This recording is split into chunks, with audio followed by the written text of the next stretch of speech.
Hi everybody, how you doing today? Welcome to our new episode of Conversation with Jo. Today we're going to receive John.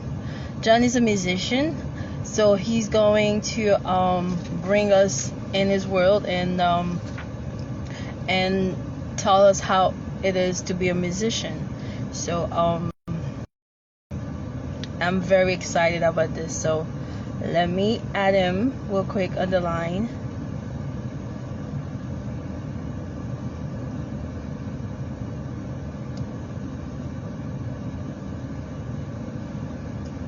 Hi, Barbara. Hi.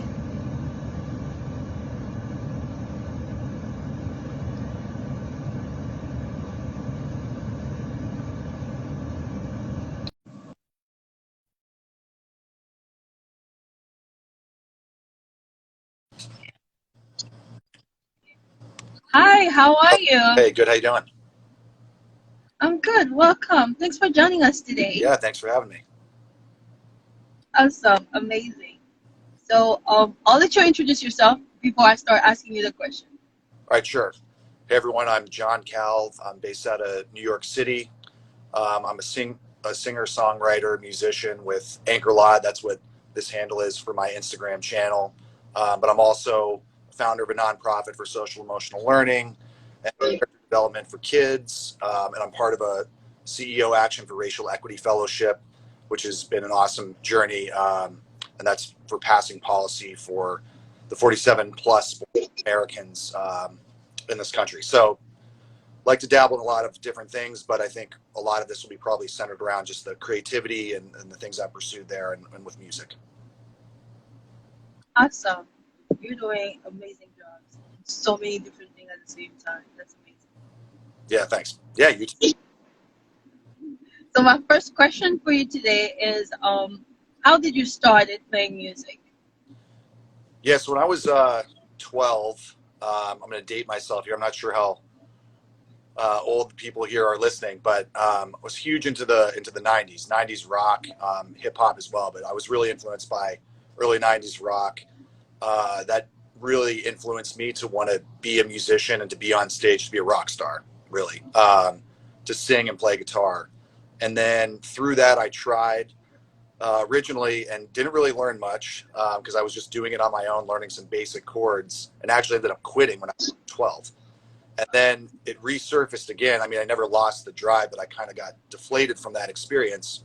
But then some friends in my neighborhood played, and they started showing me how to play like actual songs and songs that I was listening to and into, and that like totally transformed the experience. And then been running with it ever since. And I got really, really into it in high school, especially like when I was 13 to 17. I would say is when I made the majority of my progress as a guitarist, and was playing in bands ever since then. And during all this time, I know you started very young. You said 12 years old. Um, who inspired you?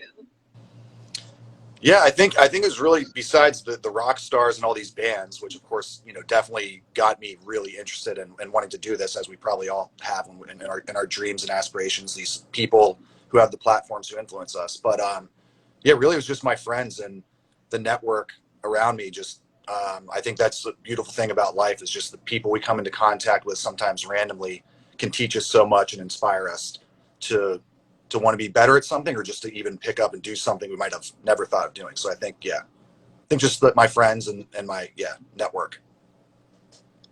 And also, I know back in the day, we didn't have social media the way it was, the internet. So, what were the resources you had available that motivate you?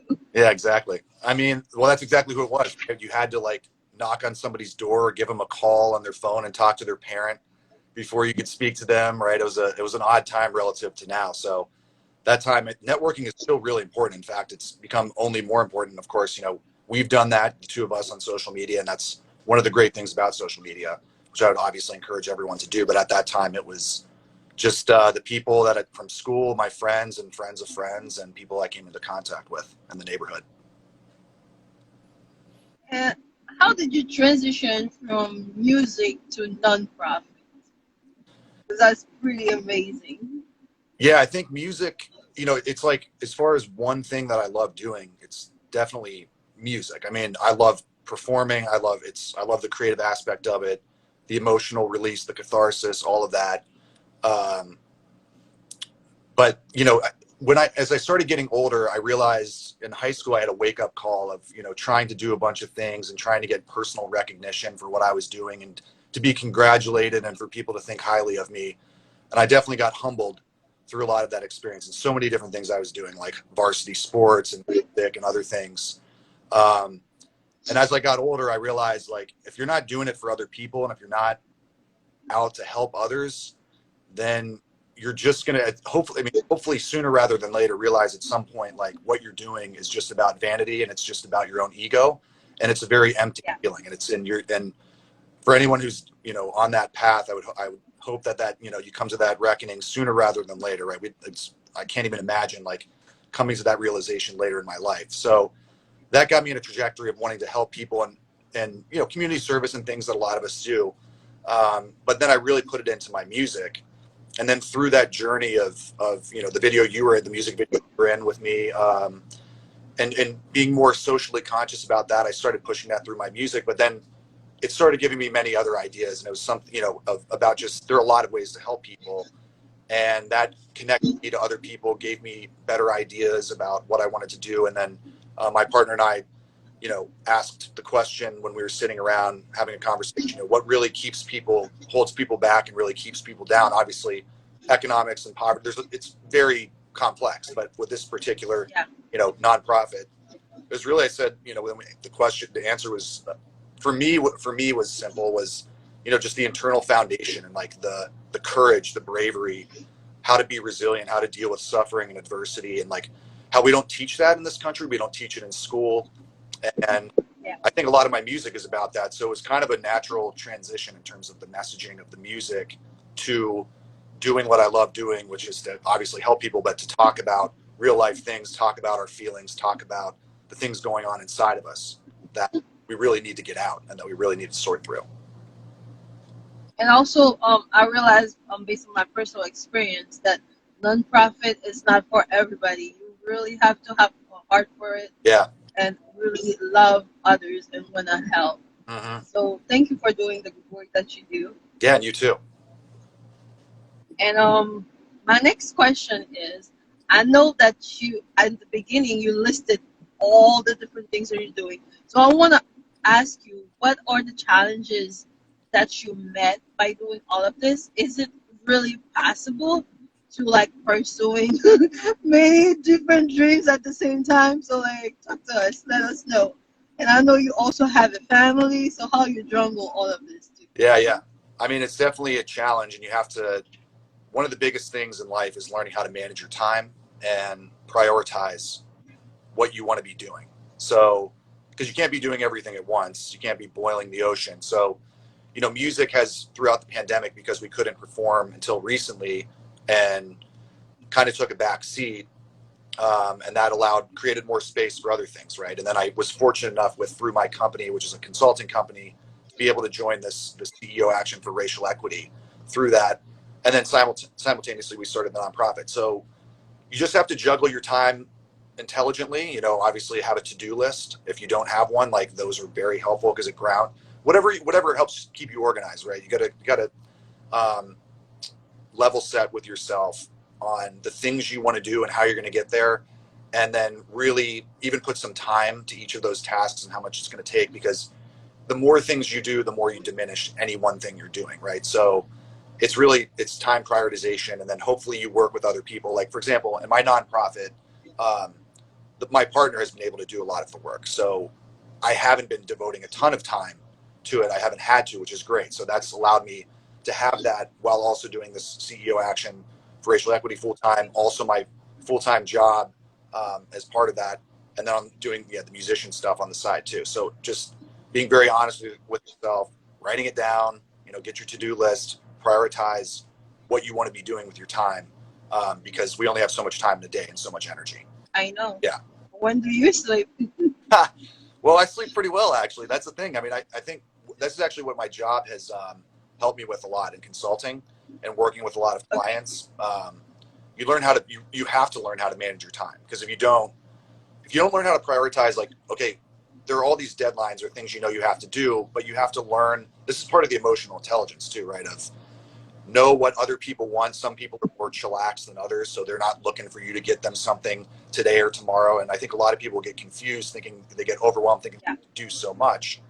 But it's understanding, what do I absolutely have to do today, and what's on the horizon for this week, in order to get to my goals, or to perform in my job in my case, and just always level setting with yourself, and like taking a step back, because it's hard, because we get immersed into details so quickly, and just prioritizing that, and and understanding what people want and what you need to actually get done versus what you might think you need to get done, but actually it's really right now, today, there's only one or two things. And then you don't have to overwhelm yourself about, oh my God, in a month's time, I want to be here. Don't worry about that.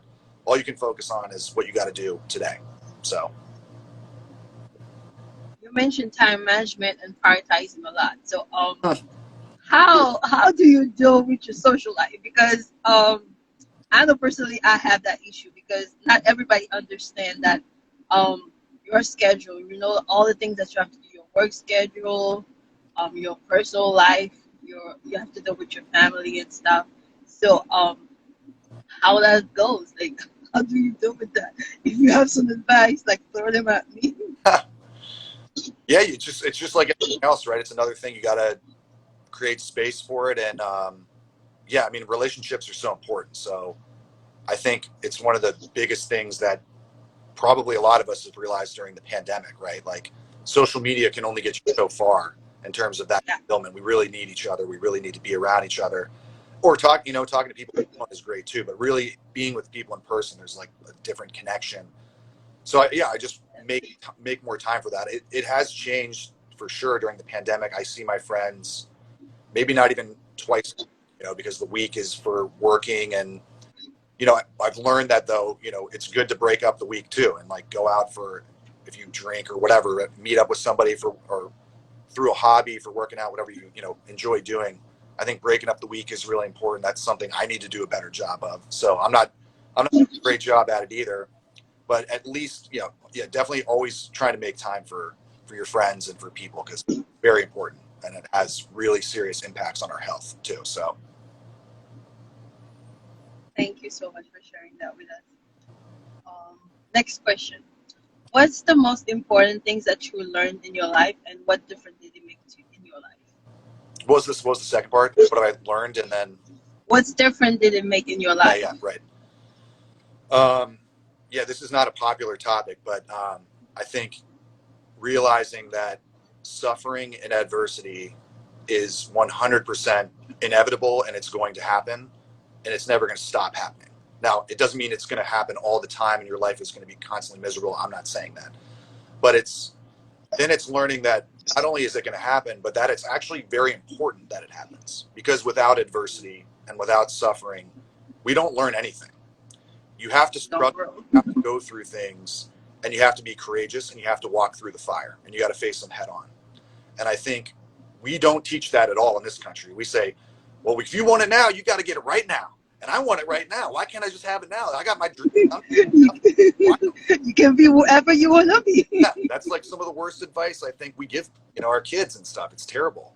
And we got to prepare, we got to prepare people. And once I realized that it was, because I was broken by that, and then I had to rebuild multiple times in my life. And through that journey, you realize, like, it sucks sometimes, or whenever you're, going through these things, but you have to appreciate that. You have to find ways to love the journey and the day by day. And like, okay, well, what am I going to do today to try to fix this? What am I going to, I can't fix this today, but what am I going to do to get that job I want, or to pursue my dream, or whatever it is we're going for, through this adversity and growing through it. And then that just helped. That really helped me with not getting so down each time something didn't go my way. Right? It's like the economy. When you think about it goes up, it goes down, but over time you want to be ultimately going up in your life, right? And you just have to stick with it. And you just have to know that these things are going to happen. Get people in your network you can talk to about it. You can bounce ideas off and just talk about what's going on in your life, right? That's really important too.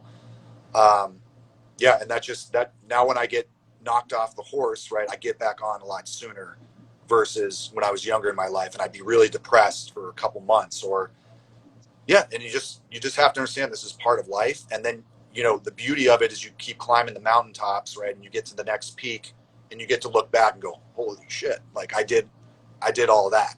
And but you got to struggle through it too. I mean, it's not easy, but that is one, I think, maybe the most important thing to learn in life. And it's a lot, but not running away from adversity, but going through it, and not pointlessly, not being in a bad relationship that is bad. I'm not saying that, right? But know that you're going to have to struggle, know that you're going to have challenges, and just keep chipping away and learning how to, deal with them step by step, and stay courageous and stay strong. And that's what I'm saying. Like, get people in your network, if you can, to try to do that, to help you through that, as you should be helping them through it. You just mentioned falling down and getting back up. So, would you mind sharing with us some setbacks that you had in your life, and how did you overcome them? Yeah, I mean, I'll share a very real one. In college, I had an episode, like a mental health episode, where I was. I'll just tell you. I mean, it's basically a manic episode. For those of you who might be familiar with it through friends, or even if you personally have dealt with it. So it's pretty much on top of the world. And I want to also say that it is like a spiritual awakening too. I mean, there's things that happen that are unexplainable that it took me years, like literally, at least I would say about 3 years for me to to actually realize what had happened, and that it wasn't just that I'm not just crazy, and it wasn't this crazy experience that I needed to get help for. But through that, eventually I went over the edge, fell hard, and that took a couple years to pick myself up from. And that was the biggest, I think, point in my journey, for sure. And that was back in like my senior year of college. So that was like almost 15 years ago. But yeah, like I said, hopefully something like that doesn't happen to you. But again, there were some really amazing things that came out of that. But it was through rediscovering myself and slowly building myself up again, getting back more into music, going to the right church. Actually, I found an awesome church here in New York City, in Harlem. And I think, I'm not saying you have to go be religious or find God, although I would strongly suggest it. But through that experience, it showed me that all these things that had happened years ago were not crazy. That actually, those were real things that are very attainable. That we should be empowered. That we should love to the fullest of our capacity. That we really should believe in ourselves and want to change the world and want to help others. And but yeah, I mean, the recommendation is really just to know that these types of things can happen, and getting people in your network who are going to help build you back up, and just like taking it day by day, and working through it, and just what can I do today to make myself a better person, and first build myself. It can happen to anybody. It can, yeah. Mental health is a very real thing. So I think it's finally, being acknowledged, which is good. So, yeah, I mean, that's one of the biggest struggles in this pandemic, right? Is I'm sure most of us have dealt with depression. I'm sure all of us have dealt with anxiety, Isolation. Isolation. I mean, seriously, right? It's been rough. Every week is different, and every week has its ups and downs, and even now. So it's just knowing it's going to happen, and being honest about dealing with it, and sticking with it. Thank you so much for sharing this with us. Mm-hmm. Thank you for being so transparent. Yeah. I know a lot of people will learn from it. Okay, so next question. What is something that's people tend to misunderstand about you? Yeah, I think the thing that comes to mind for me first is, I think to a lot of people I come across as like really opinionated, which I definitely am, or outgoing or outspoken, right? And I may be kind of an asshole, right? So it's sometimes I'm not going to sit here and say I'm like this amazing person all the time.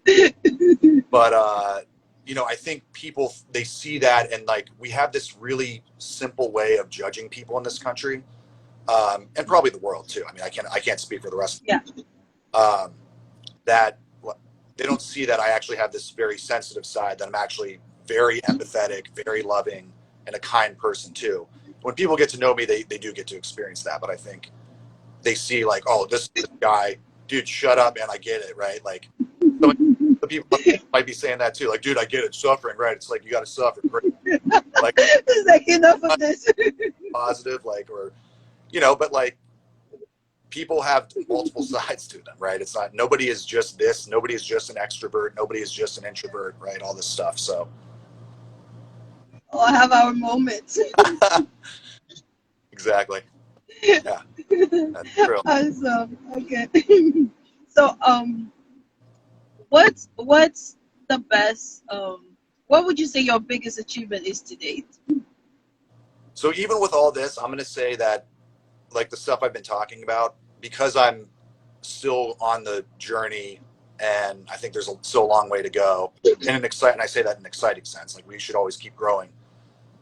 I would actually say traveling the world. I've been to 40 countries. So that's a pretty big accomplishment. That's like working full time. Yeah. So taking finding the time to do that. And that's been just such an amazing, for anyone who's thinking about traveling, obviously we're in a pandemic, but if you're vaccinated or if you feel safe or whatever, I think it's the best way to spend money on yourself is to go travel, especially to developing countries. Not Western Europe's great, but Southeast Asia, Africa, South America, places like Japan. I mean, I could name a bunch of the countries. What's your favorite country so far? Right now? Uh-huh. Really? I mean, I can list them off. What's your favorite one? Okay, sorry. I was like, listen, 40 might take a little. I would say, I don't know if I have a favorite. I think I mentioned Japan. I love Japan. Tanzania. I love Tanzania. Okay. Thailand. Brazil. Cuba was really cool. I don't know if it was in my top 5, but there's a lot of, and like Jordan was one of my favorite in the Middle East. We have this perception of what the Middle East is, but people are so loving and kind. Egypt was incredible. Israel, like that's a place that most people don't travel to because we think it's just like a bunch of terrorists.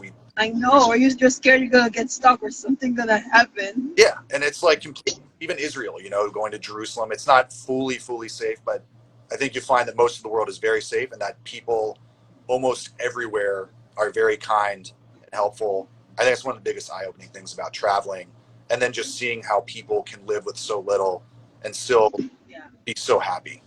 And like, it's very humbling. And it's amazing just to meet people from Fire. My God. Yeah, traveling and it's so addicting too. I mean, once you get a taste of it, you're going to want to keep doing it, but I highly recommend it. It's amazing. So I'm smiling because that's one of my favorite things to do. So I'm like, awesome. Yeah. All right. So my next question will be, if you could turn back in time, what would you say to your 18-year-old self? Yeah, I think I said this earlier, it would be to prioritize others, not yourself. And I think I'd started to realize that in high school, but I think, and we all have to learn certain things. There's certain drop-off points where like, hey, I should have done this years ago, but like maybe you weren't ready, right? So there's always that part of the journey and that kind of reality to it. But I would have told myself to get involved in things sooner, to help others, and to like find ways to do that and try to pick other people up, because it also picks ourselves up too. There's no better way to. Don't do this selfishly, right? Hopefully, right? But even if you did, one of the best ways to help yourself is to help somebody else. I think I would have been a lot more intentional about that, and that's what I would have told myself at a younger age.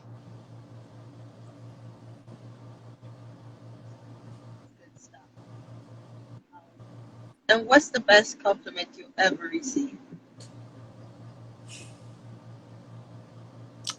Yeah, I'll just say the first thing that comes to my mind. I guess this is kind of like egotistical, but I think it's like that I'm a Renaissance man, that I do a lot of things. I'd rather be good at a lot of, so that speaks to me, right, in an egotistical way, but because I like to be good at a lot of things, not just be great at one thing or two things, to be versatile, because it's also, and everyone's different, but I've found that that's a great way to live, to try to get involved in just different things, different groups of people, just broadens your perspectives and gives you such a different appreciation for life. So I guess that's the artistic side of you. You just gotta get out and everything. mm-hmm. Yeah, that's true too, definitely. Mm-hmm. And where do you see yourself in a couple of years? Yeah, I mean, hopefully with the stuff I'm doing in the nonprofit, like this fellowship, trying to get more involved in like not even politics, but with organizations and other big nonprofits who are really trying to help disenfranchised communities that need help and need to be empowered and need resources and different ways than they're getting it. I'd like to be I hopefully want to be in that space and be more of a leader in that space and connect with more other leaders and have a little more influence and try in that space and helping people. And then hopefully, I'd love for music to be a part of that, right? Because I think it's a great way of capturing real issues, but bringing out the emotion of it in a different way that I think takes it to another level. So hopefully incorporating music into that too. So using the creativity along that journey too. But yeah. And that just reminded me that we were supposed to get together, right? And then that never happened. We really need to schedule something and work on this. I'm so sorry. I just remembered. Yeah. Well, make it happen. It's never too late, right? We gotta make it happen. Yeah. All right. So, what advice would you give somebody that will want to pursue a career like yours, like whether it will be like being a musician or nonprofit? You do so many different things. So, you don't have to go into each one separate. But what's the best advice you think you could give to somebody who's listening and who's struggling? Yeah. In their current situations. Yeah, I think it's touching on some of the things that have already been said. One, maybe I haven't been fully clear about is being very honest with yourself, being very true to yourself about, because you might think you want something. I encourage people all the time, talk through it, even if it's just to yourself, even if you don't have somebody to talk to, write it down, read it back, see what you think. Like, oh, I want to do this, and this is how I'm going to do it. You might read it back and go, I really don't want to do this. And like, really be honest about, I would say finding stuff like this or being on the internet, trying to find ways to get inspired. TED Talks are like a good example of something you could check out, and just finding using like what's going on in the world and what your friends are doing, or to get inspired and to your inner self about what's happening and what's sparking inspiration, and using that in a way that is also logically connected to something you're good at. Hopefully you can always if you want to do something, like if you want to be a scientist but you're not a chemistry major or something, that might be harder, right? You'd have to check yourself at the door and be like, all right, well, if I want to do it, maybe I don't have to literally go back to school, but I've got to really get certified, get my research on and do a bunch of stuff, and just level setting with how you're going to get there, like on that step-by-step journey. Like, if you're going to want to be a musician, clearly you have to learn an instrument, but then there's so many other things to it. You have to be great at social media, which is something I'm great at. You have to find different ways to do the things you want to be doing and constantly get outside of your comfort zone too, right? So like, you can't, I would say, well, and I'm kind of like going on some tangents here, but I would say, finding, being very clear about the path you're on, and understanding that there are divergent paths to it, and that, just because you think this is the trajectory you're on, there are constantly things and barriers, and you're going to have to be ready to, again, the suffering, the adversity point, of being ready for that, and just being ready to adjust how you're approaching whatever you're doing, and maybe take a different angle. And this is why I think it's also important to have more than one thing that you're doing that you like doing, because you might get to a point, like music is really hard. And I've gotten to a point where, hey, I've got these other things going on, so I'm going to prioritize more time to those, because it's incredibly frustrating. It's a hard game to get into. It is all about an individual promoting themselves, a band promoting themselves, and you're competing with millions of other really talented people. It's like trying to be a professional athlete, right? Like, very few people make it, and we don't hear about all the people that don't. So like, also have a backup plan. And again, just like I said at the beginning, be very true to yourself. listen to yourself, what you really want to be doing, and also, you know, that reality check of what are you also good at. Try to find something you love doing, you're passionate about, that you're also good at, and, you know, have more than one thing. And there's nothing wrong with like what I did, going to college, getting a job, and you know, it's a job I actually like doing, but I've outgrown it and I want to move on with my life. But it took me a decade, I think, to realize that. So it's good to have the backup plan, go to college, work hard, get a job, because that allowed me to spend a ton of money to do music videos and recording and like travel the world, right?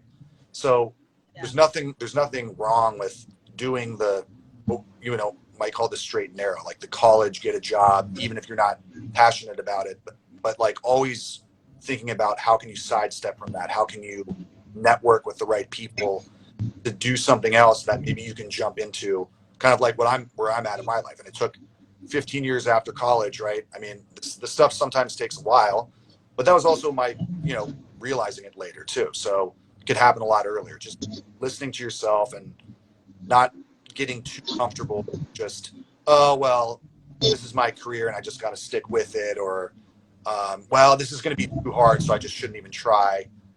It is going to be hard. And like, you know, you are going to have a job. Everyone's had a job they don't like. Most people don't like their jobs, right? But that's why you got to be true to yourself, to try to say like, what else can I be doing? And even if you stay in this job you don't love your whole life, that's still not the worst thing, because you can still find volunteering opportunities, hobbies, passions that make you happy and that bring joy to others. So there's a lot of ways to do it, but no, good things never come easy. no, they definitely don't. No. All right. So I know you're on social media. I know you're on Instagram, on Facebook. But when it comes to your work, especially in racial equity, where can somebody find you? Where are you available? Where you can even like when it comes to your music and everything. So Yeah. where can they reach out if they need to? Yeah, definitely. Well, so music would be the easiest way to contact me, like Anchorlot, this handle, like this channel, if you wanted to message me directly. And then we have Anchorlot.com. We have a YouTube channel with a bunch of music videos I would encourage you guys to check out if you're into like justice and deeper things like mental health and things that are not just about relationships and partying and whatever, you know, the mainstream music is about these days. The trends. But yeah, this fellowship is a bigger thing that was actually founded by a bunch of corporations. But the website, Action Racial Equity.com. The website actually just went live. There was an older one that you could find, but you can see what's going on there. That's something I'm just a part of through my actual company, but it's pretty inspiring. I mean, it's a bunch of corporations coming together to actually fight for social justice and use their power and the fact that they have trillions of dollars collectively that they can put back into communities that they could use to help lobby for laws that help people, not just themselves, right? Not just the corporations themselves. So, yeah, so that's where you about. So that's all I had today. I wanna take the time to thank you for the work that you're doing, especially when it comes to racial equity. Thank you for being a voice for the voiceless and taking a stand. Yeah. Because especially with all the different things that's been happening lately, we know it's been like a struggle on both sides. But yeah, you know, having the opportunity to meet and talk to you and understanding the way that you do, when many other peoples are just not caring. So it really means a lot, and I know it means a lot to all the other people. So I want to thank you. And at the same time, thank you for agreeing to meet with me today. And I wish you success in your future endeavor. And then that's it. Yeah, and you as well, and everyone here. Definitely. Wish all you guys. Yeah, and I think everybody who joined us, and I'll see you guys next week for another episode. Great. Thanks so much for having me. Appreciate you too. All right. All right. Thank guys. I'll see you next weekend. Okay. Bye.